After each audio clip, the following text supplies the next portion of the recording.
2025年，我给五一买了多少辆车？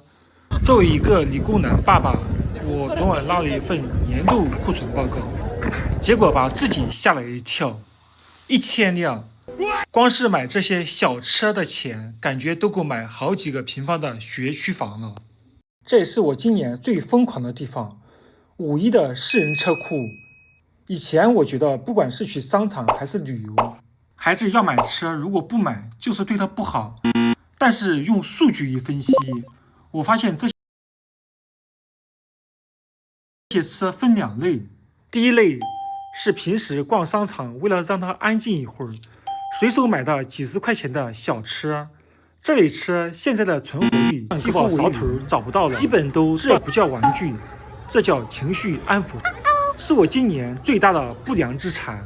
第二类是带他去环球影城、去日本、去动物园买的那些纪念款，虽然贵，但每当他拿起来，都能说出：“爸爸，这是我们去哪里哪里买的。”这些车是他旅行记忆的实体硬盘。数据很酷，最后看成长，更重要的东西没法量化。今年我只看一个指标，以前他总说：“爸爸，你陪我一下。”今年这句话变少了，不是他不需要我了，而是他开始有自己的社交和小世界了。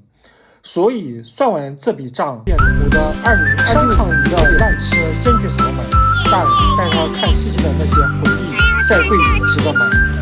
这里是五一爸爸，这是我的2025育儿报告。你们家最费钱的评论区聊聊，让我平衡一下。